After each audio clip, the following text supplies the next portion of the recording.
नंद बाबा रोज अपने ठाकुर जी की सेवा करते हैं। और महाराज वर्णन ऐसो करें हमारे ब्रजवासी, बोले नंद बाबा की सेवा में शालिग्राम भगवान है। नंद बाबा शालिग्राम की सेवा करें और सेवा करके शालिग्राम भगवान को टांड समझते हैं। टांड आप लोग जानते हैं कि नहीं पता नहीं, अब घरों में नहीं होती, पुराने घरों में टांड होती थी। टांड बोलते हैं एक घर के कमरे में ऊपर एक छज्जा सा बनवा देते थे, उसमें सारा स्टोर रखा जाता, सब जरूरी सामान। नंद बाबा क्या करते हैं, पंचामृत से अभिषेक करा करके ठाकुर जी को शुद्ध जल से अभिषेक करके इत्र उत्र लगा के तिलक फोटा चुपका के बढ़िया आरती करके और फिर शालिग्राम भगवान को टांड पे धरते हैं ऊपर। बोले क्यों? बोले कन्हैया को ये गुलाब जामुन लगे और गुलाब जामुन समझ के कन्हैया मुंह में धर ले। शालिग्राम भगवान ने कन्हैया को यूं लगे, बोले कि ये रोज रोज जय जय जो है का है, ये शालिग्राम जो है का है। हमारे पिताजी पूज्य पिताजी की कथा में सुनाते हैं, बोले एक बार नंद बाबा ठाकुर जी की सेवा कर रहे, इतने में ठाकुर जी बगल में आके बैठ गए। देखो कितनी सुंदर, ठाकुर जी की सेवा कर रहे हैं, ठाकुर जी बगल में बैठे हैं, नन्हे से गोपाल जी आके बैठ गए। अब नंद बाबा को तो बढ़िया लगो, लाला भी सेवा सीखेगो, बैठ जा लाला यहाँ पे। ठाकुर जी बैठ गए। नंद बाबा ने पहले दूध से स्नान करायो, फिर दही से स्नान करायो, फिर घी से स्नान करायो, शहद से स्नान करायो। जैसे ही शहद पड़ो शालिग्राम भगवान पे, सोई ठाकुर जी के लार निकल आई यहाँ थे। ओहो कितना सौभाग्यशाली है जे। मैं हूं मैया ते कहूंगा, मैया तू मोको पानी ते मत नवाए कर, वह पानी में कुछ स्वाद ही ना होवे, शहद ते नवाए कर, नहाते नहाते खाऊ ले करूंगा बीच में। अच्छा एक बात बताऊं, ये पंचामृत अभिषेक ठाकुर जी को प्रिय क्यों है? क्योंकि ठाकुर जी का स्नान भी हो जाता, पेट भी भर जाता, बीच बीच में जीभ निकाल के खाऊ जाए ठाकुर जी। इसलिए ठाकुर जी का पंचामृत अभिषेक होता है ये, और ये वास्तविकता है। अब जब ऊपर से सब पड़ता है, पहले दूध फिर घी दही शहद आदि सब ऊपर से पड़ता है, तो मुख पे होकर के आता है, तो जब यहाँ आवे so next so Thakur ji मुंह खोल के जीभ निकाल लें, बीच बीच में स्वाद भी लेते रहे। या हमारे पंचामृत अभिषेक ठाकुर जी को बड़ो प्रिय है, क्योंकि ठाकुर जी को स्वाद भी आ जाए और स्नान भी आ जाए। एक पंथ दो काज। तो ठाकुर जी की तो लार निकल आई। ठाकुर जी बोले जय जय मीठो है गयो होगो, अब तो रस भरो है गयो होगो। और फिर शहद लगे को छुड़ावे के लिए एक बात हम निवेदन करें, सेवा में एक चीज करो भैया, ये सफेद चीनी मत चढ़ाया करो कभी ठाकुर जी पे। ठाकुर जी के अंग पे लग जाती होगी, उस पर भी फिर ऊपर से आप हाथ ऐसे घुमा देते हैं, शंकर जी पे हो, शालिग्राम जी पे हो, ठाकुर जी पे हो। इससे बढ़िया बूरा लाओ, शक्कर लाओ, और चीनी अगर चीनी ही अगर उसको भी पीस लो, वो ऐसी तो हो कि ठाकुर जी के अंग पर लगे ना, तब डालो। शक्कर से स्नान कराए और ठाकुर जी तो बस मुंह में पानी आ गया, बोले जय जय मीठो है गयो। अब तो नंद बाबा ने बढ़िया ठाकुर जी को श्रृंगार आदि करके और महाराज ठाकुर जी को तुलसी पधरा के चंदन वंदन लगा के, और नंद बाबा अपनी माला झोली में हाथ दे करके और जाप करने लगे। पूज्य पिताजी महाराज कहें नंद बाबा मुंह पे एक कपड़ा और डाल लें, मुख पर कपड़ा डाल के जप करने से मन एकाग्र होता है। यह भी एक साधना का एक नियम है। नंद बाबा जाप करने लगे। इतने में ठाकुर जी ने देखी बाबा तो जाप में चलोगो, अब कहां जाएगो जय जय बच के। सोई ठाकुर जी धीरे से गए और चौकी पे धरे शालिग्राम भगवान उठाए और मुंह में धर के बैठ गए। और जैसे कोई पान चूसता है, ऐसे ठाकुर जी यहां से चूस रहे हैं मुंह में धर के शालिग्राम जी को, और बैठ गए नंद बाबा के बगल में ही आंख बंद करके। इनको ध्यान चल रहा है, बोले अभी जय जय बाहर बाहर ते चूस रहा हूं, नेक देर में अंदर की मिठास आवेगी, शहद भीतर तक चलोगो, निकर नहीं रहो, और जोर जोर से चूस रहे हैं। इतने में बाबा की माला पूरी है। जैसे ही बाबा की माला पूरी भई, बाबा ने नेत्रन से लगा के माला और अपनो कपड़ा हटायो। जय हो मेरे साले जय जय कहां चले गए? अब तो ढूंढे, पुष्प पुष्प उठा के सब देखी, ठाकुर जी है ही ना वहां पे। अरे यशोदा, ठाकुर जी कहां चले गए? बगल में छोटे भगत जी बैठे हैं, वो बिल्कुल महाराज ध्यान करके बैठे हैं, या तरफ शालिग्राम जी दबा रखे हैं। लाला जी कहा है तेरे मुंह में? बोले कहा है, जल्दी दिखा। नंद बाबा ने एक गुलचा बना करके जैसे ही मुंह में दियो, महाराज सोई शालिग्राम जी बाहर आ गए। नंद बाबा तो लिए उनको सिर से लगा में, रोते रोते गए, अरे यशोदा देख आज कहा भयो? बोले कहा भयो?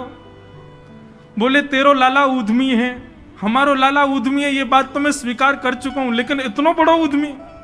यशोदा मैया बोली भयो का? बोले भैया जे मक्खन खा जाए, घी खा जाए, मिश्री खा जाए, दूसरे इनके घर में जा जाके खाया आवे, लेकिन आज तो यानी भगवान ही खा लिए, जय जय खा गो, हमारे शालिग्राम भगवान को खा गए हो। यशोदा मैया बोली वो तुमने शहद से स्नान कराए तो बाय लगी होगी, मीठो है गो, जय जया खा जाओ। ठाकुर जी दूर खड़े हैं। वाह दिन से नंद बाबा को नियम है स्नान ध्यान करके ठाकुर जी को टांड पे धर के जाए कि लाला के हाथ नहीं पड़ जाए कहीं, नहीं तो जय जय खा जाएगा। ऐसी ठाकुर जी की मधुर लीला, इतनी भाव में लीला ठाकुर जी की चल रही है कि सब रीझ जाते हैं। बंधुओं कभी कभी तो इन लीलाओं को सुन करके, कह करके और अनुभव करके तो नेत्र सजल हो जाते हैं। ये परब्रह्म परमात्मा प्रेम के पूर्ण स्वरूप बन के आए। आहा वर्णन करते हैं ठाकुर जी ने चोरी का मन बनाया। क्यों? बंधुओं भगवान के काल में कंस राजा ने ब्रजवासियों के ऊपर कर लगाया था, टैक्स। और क्या टैक्स था कि आप सब लोग अपने घर में गैयाओं को पालो, सारा खर्चा स्वयं करो, और जितना दूध घी दही होगा उसका 70-80% सब मथुरा जाकर के कर के रूप में जमा करना पड़ेगा। मथुरा के लोगों को और बड़े बड़े शहर के लोगों को गैया पालनी नहीं पड़ती थी, ब्रजवासी पालन करके सारा दूध घी दही देते थे। फिर कंस के लोग जो थे वो उसको बेचते थे, उससे धन कमाता था कंस। ब्रजवासी बेचारे गैया को अपने घर में रखते, उसका पूरा ध्यान रखते, और जितना दूध निकलता 70-80% सब कंस को देना पड़ता, थोड़ा थोड़ा बचता ब्रजवासियों के पास। लेकिन नंद बाबा ब्रज के राजा थे, इसलिए उनको छूट थी। वो 9 लाख गैयाओं के मालिक थे, उनके यहां इतना कर नहीं था। एक दिन ठाकुर जी सब ग्वाल बालों के संग खेल रहे थे, खेल खेल में ग्वाल बाल ने गिर गए तो रोने लगे। ठाकुर जी बोले अरे तुम दूध घी दही खावे वारे, ऐसे कब गिर जाओ? ठाकुर सब बोले लाला तू खावे दूध घी दही, हमें तो खावे कोई ना मिले, हफ्ता में एक बार मिले बस। क्यों? बोले सब कंस के यहां जमा करवाना पड़े। तब ठाकुर जी ने मन बनाया कि भैया ये दूध घी दही हमारो धन है और ये साक्षात अमृत है, ये राक्षस के पास नहीं जाना चाहिए। सबने कही लाला कौन मारेगो तेरी बात है, कोई ना मानेगो, नेक्स्ट हो तू 3.5 बरस को तेरी बातन को कौन मानेगो? ठाकुर जी बोले बड़े है के तो सबन को माननी पड़ेगी, लेकिन अभी से मुंह को रोक तो करनी पड़ेगी, तो क्या करें? तो बोले अभी बाल अवस्था है, राजी राजी नहीं मानते तो चोरी करके मानेंगे। सबके घरन से जब हम गौरस चोरी कर लेंगे तो फिर कंस को कहा देना पड़ेगा, कछु भी नहीं। कंस तो कह देंगे भैया चोरी है रही है हमारे यहाँ, चोर को ढूंढो, और चोर हमको ढूंढ ही ना पावेगो, कंस हमको ढूंढ ही ना पावेगो, तो हम चोरी करेंगे। सब ग्वाल बालन को ठाकुर जी ने सिखा पढ़ा दिया और ठाकुर जी ने चोरी करना प्रारंभ किया। सबसे पहले ठाकुर जी ने चोरी अपने घर में करी। यशोदा मैया ने वहां ठाकुर जी पकड़ लिए। तो ठाकुर जी बोले अपने घर में तो मिशन फेल भयो, अब गोपीन के घर में जानो शुरू करो। ठाकुर जी ने अपनी रजिस्टर्ड एक संस्था बना ली, बाल गोपाल चौर प्रचार प्रसार मंडल, और उसके अधिपति, उसके प्रेसिडेंट बने 3.5 वर्षीय श्री कृष्ण। जैसे ही कोई बालक ब्रजमंडल में जन्म लेता है, तो जैसे बालक जन्म लेता है तो रिश्तेदार नातेदार आते हैं, उसके बाद फिर आशीष देने वाली एक प्रजाति के लोग भी आते हैं, सब घरों में आते हैं। और जब सब चले जाते हैं तब बाल गोपाल चौर प्रचार प्रसार मंडल आता है, और वो मंडल आकर के साथ में गौरज लेकर के आते हैं ठाकुर जी, गौ के खुर की रज, और उस रज से उस बालक का तिलक कर देते हैं। तिलक का करें, बोले 3 साल और इंतजार है, फिर ये हमारी मंडली में जे भी आ जाएगा, जे भी हमारी तरह चोर बनेगा। उसका जन्म लेते ही उसका रजिस्ट्रेशन कर जाते हैं ठाकुर जी। बड़ी अद्भुत लीला है ब्रज की। आहा, ठाकुर जी दूसरे इनके घरन में जाके चोरी करने लगे। ऐसा ऊधम, ऐसा उत्पात पूरे गोकुल में, महाराज नाक में दम है गयो। सब गोपी परेशान है गई, सास नजर डांट रही हैं, पति डांट रहे हैं, अरे कंस काउदना हमारे यहां सैनिक भेज के मरवा देगो, हमारे यहां से इतने दिन से मक्खन नहीं गयो है। गोपियां सब चिंतित भी होती हैं, लेकिन सबको अच्छा भी लगता है, कन्हैया आके चोरी करते हैं।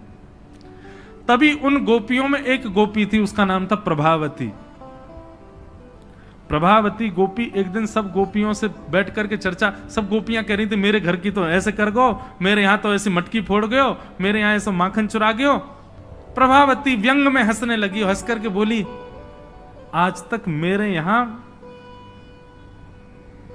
दृष्टि भी नहीं डाली उस कन्हैया ने।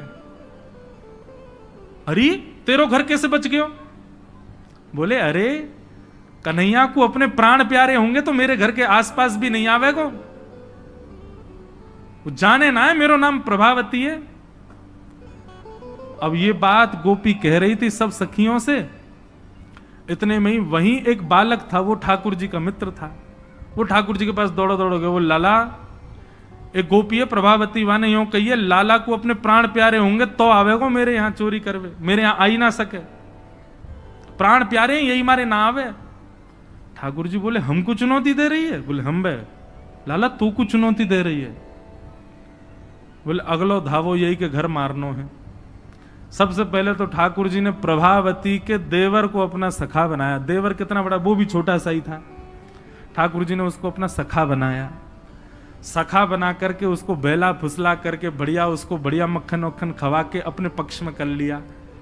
ठाकुर जी बोले ए सुन, तेरी भाभी प्रभावती एक दिन चुनौती दे रही कि कन्हैया मेरे यहां चोरी करके दिखाए।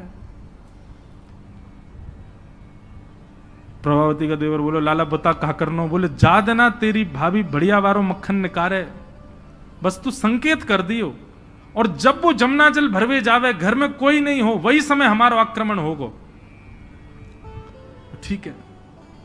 प्रभावती ने एक दिन बढ़िया मक्खन निकारो और महाराज मक्खन निकाल करके छींके पर टांगो, और वो बालक ने देख लिया, दौड़ करके ठाकुर जी के पास बोले आज भाभी ने मक्खन निकालो, आज ही चलो लाला। बोले हाँ आज चलेंगे। प्रभावती यमुना जल भरने के लिए गई, ठाकुर जी उसके यहां प्रवेश कर गए, और प्रवेश करके महाराज 4 के ऊपर 3 के ऊपर 2 के सबसे ऊपर ठाकुर जी, और ठाकुर जी लेकर के बढ़िया मक्खन खाने लगे। मक्खन दूसरे इनको पवाने लगे कि मरकान भोक्षण विभजति सचेन नात्री भांडम भिन्नति। स्वयं पाते हैं, ग्वाल बालों को पवाते हैं, और जब सब पा लेते हैं तो फिर मरकान भोक्षण संग में बंदर और चलते हैं उनको भी पवाते हैं।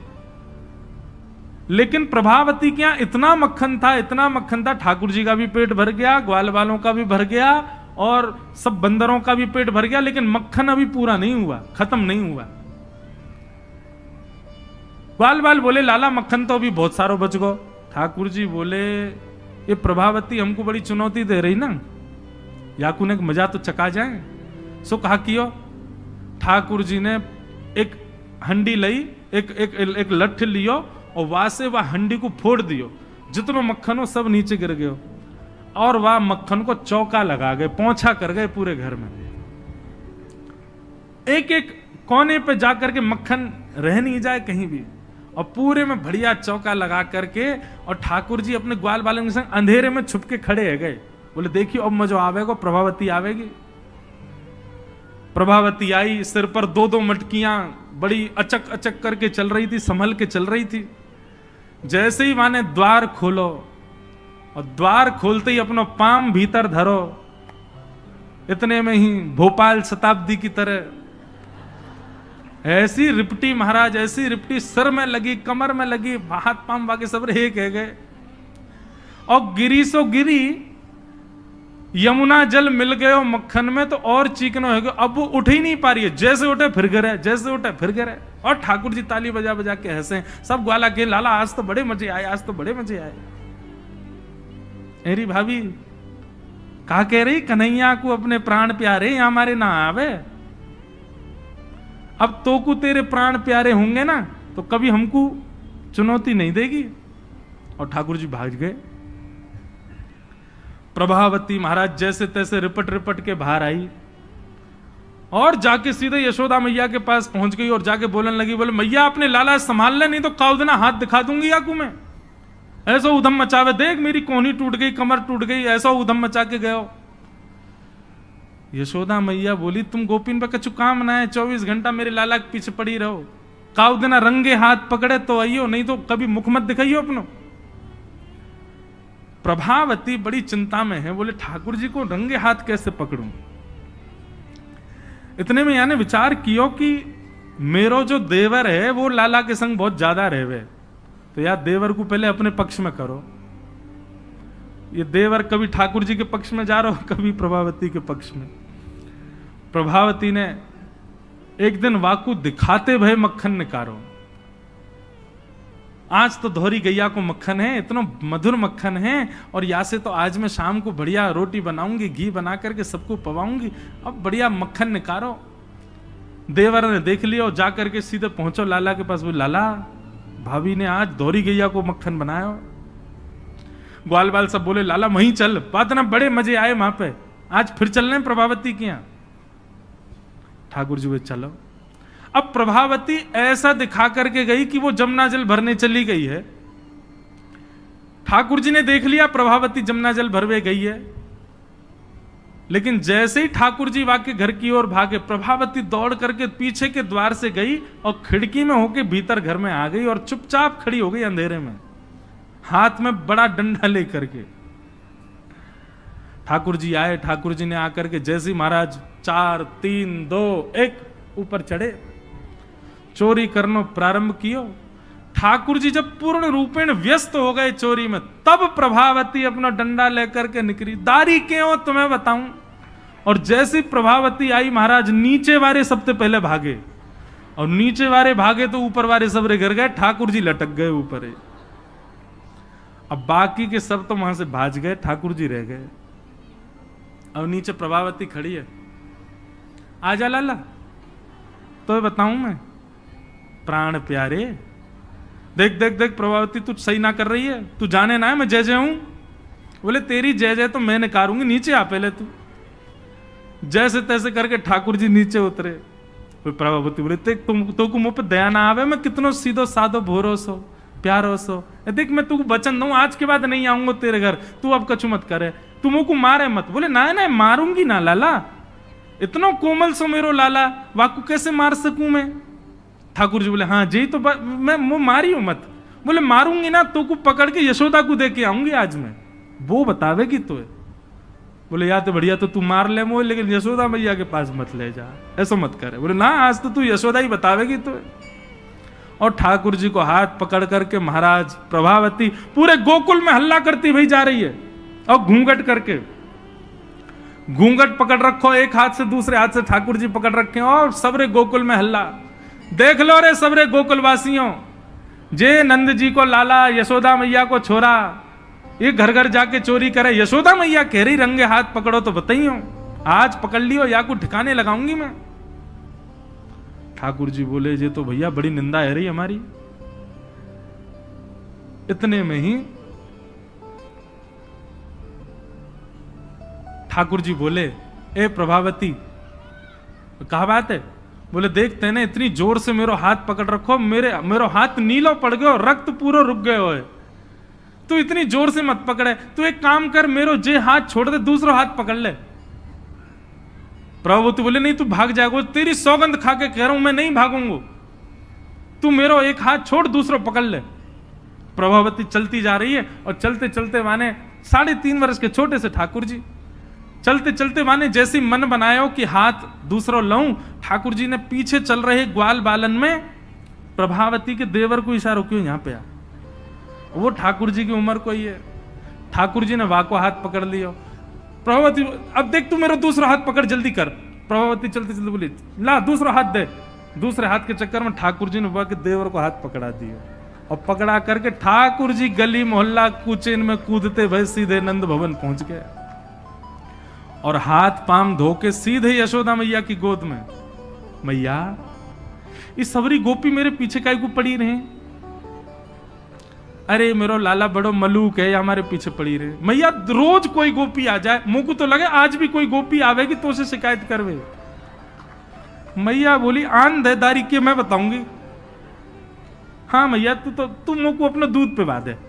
और ठाकुर जी तो इतने लाड़ प्यार में आ गए, मैया गोद में बैठ के दूध पीने लगे। इतने में ही प्रभावती आई, देख यशोदा मैया तू कह रही कि अपने लाला को रंगे हाथ पकड़ के लाई, आज देख तेरा लाला पकड़ के लाई हूं मैं। ठाकुर जी बोले, देख ले मैया, मैं तो कह रहा हूं ना कोई गोपी आ रही होगी, आ गई। मैया तू एक काम कर दे। बोले कहा, मैं तू और बाबा हम तीनों कहीं और ही चले जाएं, ये गोपी हमको जीन ना दे रही है, इनको यूं लगे कि तेरो लाला इतना सुंदर काहे को है, ये चिढ़ के मारे आ जाए रोज। मैया बोली, लाला तू पीछे खड़ो रहे यार, गोपी तो मैं देख के आऊं। मैया नीचे गई, कहा बात है, क्यों चिल्ला रही है घूंघट में? देख तेरो लाला आज रंगे हाथ पकड़ो। मैंने तो याकू कुछ नहीं कही है, लेकिन तेरे हवाले छोड़ के जा रही हूं। मैया यार सबक सिखाइयो आज। मैया बोली, कौन है? बोले तेरो लाला। बोले देख तो सही कौन है। प्रभावती ने घूंघट उठा के देखो तो वही के देवर को हाथ। प्रभावती, बंदर तू कहां से आया? भाज गयो। अब तो यशोदा मैया ने खूब सुनाई। बोले नहीं नहीं मैया, मैंने तुम्हारे लाला ही पकड़ो। बोले तू झूठ बोले, मेरो लाला तो अभी दूध पी रहा मेरी गोदी में बैठ के। कन्हैया, इतने में ठाकुर जी आए भी तो, हाँ मैया कहा कर रहे हो तू? मैया मैं तो तेरी गोद में बैठो दूध पी रहा। मैया ये सबरी गोपी मेरे पीछे पड़ी रहे, मैं कहा बताऊं, इन लोगन की तो ऐसी आदत है गई है, और ये प्रभावती तो सबसे ज्यादा। मैया ने खूब डांटी। प्रभावती बोले, ये हुआ कैसे? प्रभावती बोले, अच्छा मैया क्षमा कर दो, मैं जाऊं। प्रभावती चली गई। ठाकुर जी बोले, मैया मैं 2 मिनट में आऊं, अभी ने सखांत में ले आऊं। जैसे ही प्रभावती ने दूर पहुंचे, सो ठाकुर जी आए आगे से, और प्रभावती के आगे आगे खड़े है गए। तो कहो जी कैसी रही आज? प्रभावती बोली, तेने ही कियो कैसे? बोले मैंने कैसे कियो वो मत पूछे, लेकिन मैं तू को चुनौती देवे आया हूं। आज तेने मेरो हाथ पकड़ो तो मैंने अपनो हाथ देवर में बदल दियो। कल को अगर तेने मुझे पकड़ो तो तेरो हाथ मेरो हाथ खसम में बदल जाएगा, देवर से तेरे पति को हाथ आ जाएगा हाथ में। तू जाने ना नंद जी को लाला हूं मैं। प्रभावती इतनी लज्जा की हो गई कि फिर वो कितने दिन तक बाहर नहीं आई अपने कक्ष से, भवन से। वर्णन आता है, ठाकुर जी एक दिन उसके यहां पहुंचे, और पहुंच करके उसकी गोद में बैठ करके खूब स्नेह किया, और स्नेह करते तब भी नहीं मानी, खूब नाराज हो गई ठाकुर जी से, मुंह फेर करके बैठ गई। ठाकुर जी बोले, एक बार मेरी ओर देख ले। प्रभावती बोली, नहीं देखूंगी। बोले बस एक बार देख ले, फिर जीवन भर मत देखियो। जैसी प्रभावती ने ठाकुर जी की ओर देखा, शंख चक्र गदा पद्म धारण करके चतुर्भुज रूप में ठाकुर जी ने उसको दर्शन दिए। बोलो भक्त वत्सल भगवान की। ऐसी ठाकुर जी की मधुर लीला वृंदावन में चल रही है। ऐसी अनेक लीलाएं हैं व्रज की, उनको ठाकुर जी संपादित कर रहे हैं।